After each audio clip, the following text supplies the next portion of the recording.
வணக்கம் மாணவர்களே, நான் உங்கள் பத்மநாதன், முதுகலை இயற்பியல் ஆசிரியர், மாநகராட்சி மேல்நிலைப்பள்ளி ரத்தினபுரி.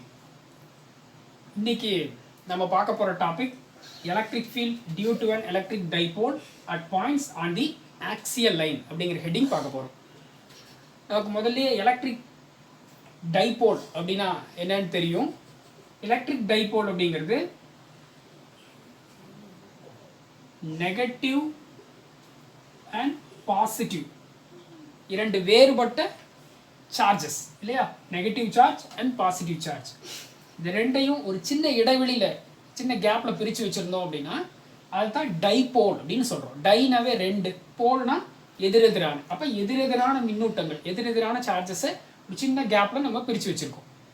ஓகே, இதுக்கு இடையில் உள்ள மையப்புள்ளியை, சென்டர் பாயிண்ட்டை ஓ அப்படின்னு நம்ம கன்சிடர் பண்ணுறோம். மைனஸ் கியூங்கிற சார்ஜ் ஏங்கிற பாயிண்டில் இருக்கிற மாதிரியும் ப்ளஸ் கியூங்கிற சார்ஜ் பிங்கிற பாயிண்டில் இருக்கிறதையும் நம்ம கன்சிடர் பண்ணிக்கிறோம். நெகட்டிவ் சார்ஜில் இருந்து மையம் வரைய இருக்கக்கூடிய தொலைவை ஏ அப்படின்னு எடுக்கிறோம். அதே போல் மையத்திலிருந்து பாசிட்டிவ் சார்ஜ் வரைக்கும் இருக்க தொலைவு ஏ. அப்போ இரண்டுக்கும் இடைப்பட்ட தொலைவை சிம்பிளாக என்னன்னு சொல்லலாம், 2a அப்படின்னு சொல்லலாம். இதுதான் எலக்ட்ரிக் டைபோல் அப்படின்னு நம்ம சொல்கிறோம். இந்த எலக்ட்ரிக் டைபோலுக்கு இருக்கக்கூடிய ப்ராப்பர்ட்டி எலக்ட்ரிக் டைபோல் மொமெண்ட் அப்படின்னு நம்ம எடுத்துக்கிறோம். எலக்ட்ரிக் டைபோல் மொமெண்ட்டுக்கு ஒரு ஃபார்முலா நம்ம ஆல்ரெடி சொல்லியிருக்கோம், உங்களுக்கு ஞாபகம் இருக்கும்னு நினைக்கிறேன்.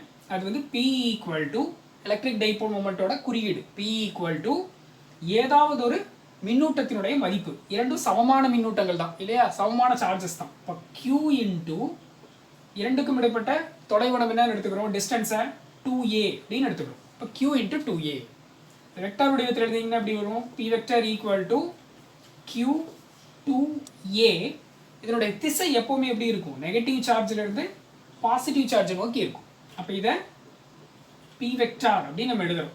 இப்போ இந்த இடத்துல அந்த திசையை நம்ம P கேப் அல்லது I கேப், அது எந்த திசையில் இருக்கோ, எக்ஸ் அச்சின் திசையில் இருக்குது அப்படின்னா I கேப்னு எடுத்துக்கலாம். ஓகே, இப்போ நம்ம கொஸ்டினுக்கு வந்துடலாம். இப்போ ஒரு 5 மார்க் ரொம்ப முக்கியமான, அடிக்கடி பப்ளிக் எக்ஸாமில் கேட்கக்கூடிய ஒரு question. Electric field due to an electric dipole at points on the axial line அப்படிங்கிற ஹெட்டிங் பார்க்குறோம். சரி, அப்போ இந்த இடத்துல நம்ம ஒரு ஆக்சியல் லைன் வந்து நம்ம ஒன்று கன்சிடர் பண்ணிடலாம்.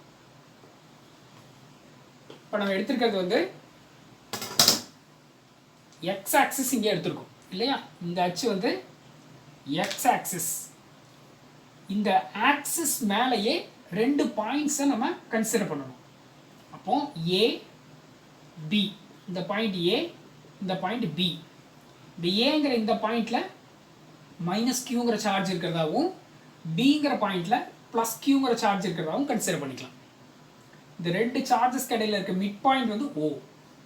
மிட் பாயிண்ட்ல இருந்து மைனஸ் கியூ வரைக்கும் இருக்க டிஸ்டன்ஸை ஏ அப்படின்னு கன்சிடர் பண்றோம். அதே போல மிட் பாயிண்ட்ல இருந்து பி வரைக்கும் இருக்க டிஸ்டன்ஸை ஏ அப்படின்னு கன்சிடர் பண்றோம். சென்டர்ல இருந்து, மிட் பாயிண்ட்ல இருந்து ஆர்ங்கிற டிஸ்டன்ஸில் we have considered a point. The point is C. We have to find out the electric field at the point C. அதான் நம்மளோட எய்ம். இந்த புள்ளியில் தான் எலக்ட்ரிக் ஃபீல்டை நம்ம கண்டுபிடிக்க வேண்டியதாக இருக்குது. ஓகே, ஸோ அப்போ ப்ளஸ் கியூங்கிற சார்ஜும் இந்த சிங்கிற பாயிண்டில் ஒரு எலக்ட்ரிக் ஃபீல்டை டெவலப் பண்ணும், மைனஸ் கியூங்கிற சார்ஜும் சிங்கிற பாயிண்டில் ஒரு எலக்ட்ரிக் ஃபீல்டை டெவலப் பண்ணும். அப்போ ஒவ்வொரு சார்ஜும் எலக்ட்ரிக் ஃபீல்டு எவ்வளோ டெவலப் பண்ணுதுன்னு கண்டுபிடிச்சி ரெண்டையும் ஆட் பண்ணிங்கன்னா மொத்த எலக்ட்ரிக் ஃபீல்டோட வேல்யூ சிங்கிற பாயிண்ட்ல என்னங்கிறத நம்ம கண்டுபிடிச்சிடலாம். ஓகே, ஸோ ஒரே ஒரு சார்ஜால் ஒரு சர்டன் டிஸ்டன்ஸ் தள்ளி இருக்கிற பாயிண்ட்ல எலக்ட்ரிக் ஃபீல்டு கண்டுபிடிக்கிறதுக்கான ஈக்குவேஷன் நமக்கு ஆல்ரெடி தெரியும். ஈக்குவேஷன் என்ன,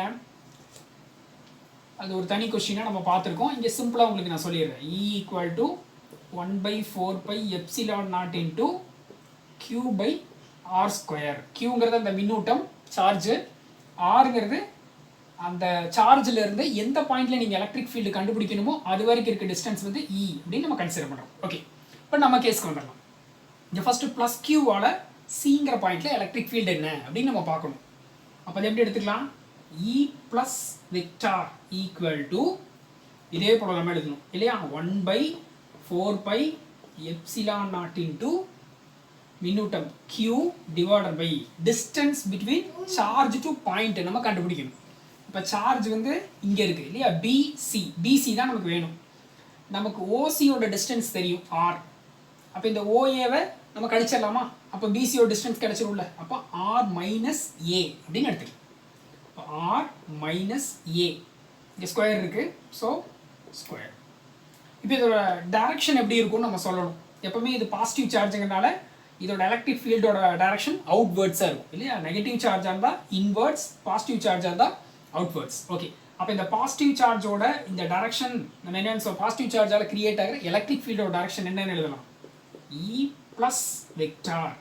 இப்போ நம்ம இ ப்ளஸ் வெக்டார் தான் எடுத்திருக்கோம். அப்போ டியிலேருந்து சிங்கிற பாயிண்ட்டை நோக்கி அதை ஆக்ட் பண்ணும் அப்படின்னு நம்ம எடுத்துக்கலாம். சரி, அப்போ அலாங் பிசி இல்லையா? சரி, இந்த டைரக்ஷன் வந்து பார்த்தீங்க அப்படின்னா எலக்ட்ரிக் டைபோல் மூமெண்ட் நம்ம இங்கே என்ன சொன்னோம்? மைனஸ் கியூலேருந்து ப்ளஸ் கியூவா? மைனஸ் கியூலேருந்து ப்ளஸ் கியூக்கு பி வெக்டரோட டைரக்ஷன் இருக்கும். இப்போ இந்த பிசிங்கிறது அதே திசையில் தானே இருக்குது இல்லையா? அதே திசையில் தான் இருக்குது. அப்போது திசை பி கேப் அப்படின்னு எடுத்துக்கலாம். அடுத்தது மைனஸ் கியூவால் சிங்கிற பாயிண்டில் எலக்ட்ரிக் ஃபீல்டு என்னன்னு நம்ம பார்க்கணும். அதையும் என்னென்னு எழுதலாம்? நெகட்டிவ் சார்ஜால் ஃபார்ம் ஆகுது. அப்போ E minus vector equal to 1/4π epsilon naught into Q by distance என்னன்னு பாருங்கள். சி, இப்போ நம்ம சியிலேருந்து ஏ, ஏன்னா மைனஸ் கியூ இங்கே இருக்குது, நம்ம கண்டுபிடிக்க வேண்டிய புள்ளி இங்கே இருக்குது. இதுலேருந்து டோட்டல் டிஸ்டன்ஸ் வேணும். இதுலேருந்து இது வரைக்கும் இருக்க ஓலேருந்து சி வரைக்கும் டிஸ்டன்ஸ் ஆர். அகெயின் இதுலேருந்து இது வரைக்கும் ஏ இருக்குது. இப்போ டோட்டலாக ரெண்டையும் ஆட் பண்ணால் ஏசியோட டிஸ்டன்ஸ் கிடைச்சிடும். இப்போ என்னென்னு எடுத்துக்கலாம்? ஆர் ப்ளஸ் ஏ ஸ்கொயர் இருக்கிறனால ஸ்கொயர். இது என்ன டைரக்ஷனில் இருக்கும்? இது நெகட்டிவ் சார்ஜ். ஸோ டுவோர்ட்ஸ் இது வந்து சியிலேருந்து ஏவை நோக்கி இருக்குமா டைரக்ஷன்? இப்போ என்ன எழுதணும்? Along CA. ஓகே, இப்போ அதே போல் திசையை நம்ம என்னன்னு சொல்லிடலாம்? இந்த டைபோல் மொமெண்ட்டுக்கு எதிர் திசையில் இருக்கா? அப்போது மைனஸ் பி கேப். இப்போ total electric field point C எப்படி கண்டுபிடிக்கலாம்? ரெண்டையும் ஆட் பண்ணிக்கோங்க, உங்களுக்கு வேல்யூ கிடைச்சிடும். அப்போது E vector total electric field equal to என்னென்னு எடுத்துக்கலாம்? இ ப்ளஸ் வெக்டார் ப்ளஸ் இ மைனஸ் வெக்டார். ரெண்டையும் ஆட் பண்ணுங்கள். இது ஈக்குவேஷன் 1ன்னு எடுத்துக்கோங்க, இதை ஈக்குவேஷன் 2ன்னு எடுத்துக்கோங்க. ரெண்டையும் ஆட் பண்ணிங்கன்னா டோட்டல் எலக்ட்ரிக் ஃபீல்டு கிடச்சிடும். அப்போது E vector total equal to equation 1 என்ன? 1/4π epsilon naught into Q by R minus A the whole square. இங்கே மைனஸ் இருக்குது, அதனால் இங்கே plus into minus minus minus. அதே இப்போ 1/4π epsilon naught into Q by R plus A the whole square and P cap. இதில் common characters எல்லாம் இருந்தால் வெளியே எடுத்துருங்க. கியூ ரெண்டுலேயுமே இருக்குது, 4π எப்சிலான் நாட் ரெண்டுலேயுமே இருக்குது. வெளியே எடுத்திங்கன்னா என்ன ஆயிரும்? Q by 4π epsilon naught into இங்கே மீதி என்ன இருக்குது? 1/r minus A the whole square minus 1/r plus A the whole square and then P cap காமனாக இருக்குது, அதையும் வெளியே எடுத்துட்டோம்.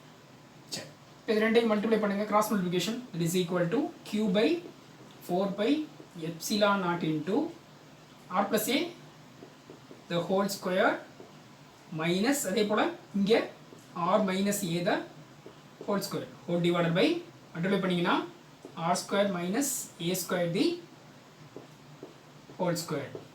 இங்கே வெளியில் பி கேப். இப்போ இது A plus B whole square டைப்பில் இருக்குது, இது A minus B whole square டைப்பில் இருக்குது. ஃபார்முலா உங்களுக்கு ஆல்ரெடி என்னன்னு தெரியும்? ஏ ப்ளஸ் பி ஹோல் ஸ்கொயரோட formula A square plus B square plus 2ab. இது A minus B whole square டைப்பில் இருக்கா? இப்போ A minus B whole square equal to A square plus B square minus 2ab. Okay, so அப்போ E vector total value கண்டுபிடிக்கிறதுக்கு இந்த ரெண்டு formula இதில் apply பண்ணுங்கள். ஈக்குவேஷன் என்ன ஆகும்? So total electric field equal to இந்த காமன் கேரக்டர்ஸ் அப்படி எழுதிக்கலாம். Q by 4π epsilon naught into இதை எக்ஸ்பேண்ட் பண்ணுங்கள், R square plus A square plus 2RA. இந்த மைனஸ் இருக்குது, மைனஸ் அப்படி எடுத்துக்கோங்க. ஒரு வித்தின் ப்ராக்கெட் ஒன்று ஓப்பன் பண்ணிக்கோங்க. இது ஏ மைனஸ் பி ஹோல் ஸ்கொயருங்கிறனால R square plus A square minus 2RA within bracket closed whole divided by டினாமினேட்டரில் என்ன இருக்குது? R square minus A square the whole square. Okay, வெளியில் P cap direction. So that is equal to q by 4π epsilon naught into இப்போ இந்த மைனஸை உள்ளே கொண்டு போங்க, என்ன ஆயிரும்? R square plus A square plus 2RA minus R square minus a square minus and minus plus, so plus 2RA whole divided by r square minus a square the whole square. So வெளியில காமனா p cap.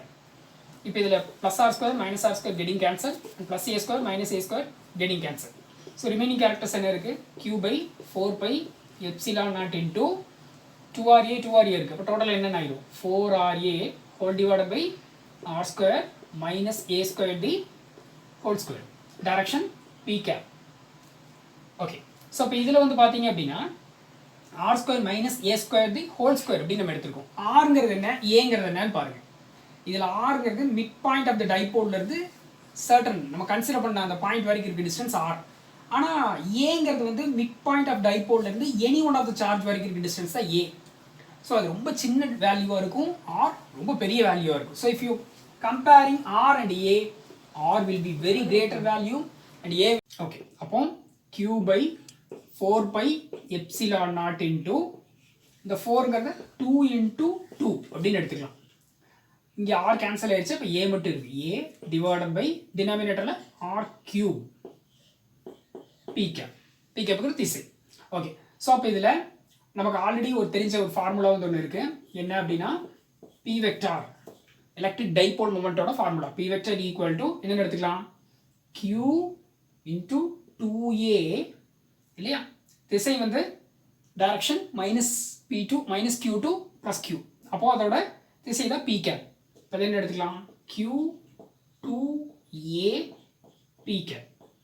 இப்போ இந்த எல்லா கேரக்டர்ஸ்க்கு பதிலாக p vector அப்படின்னு நம்ம substitution பண்ணிடலாம். அப்போ 1/4 pi epsilon naught into 2 இருக்கு. ஸோ 2 into இந்த 3 பேருக்கு பதிலாக நம்ம என்ன எடுத்துறோம்? p vector divided by r cube அப்படின்னு நம்ம எடுத்துக்கிறோம்.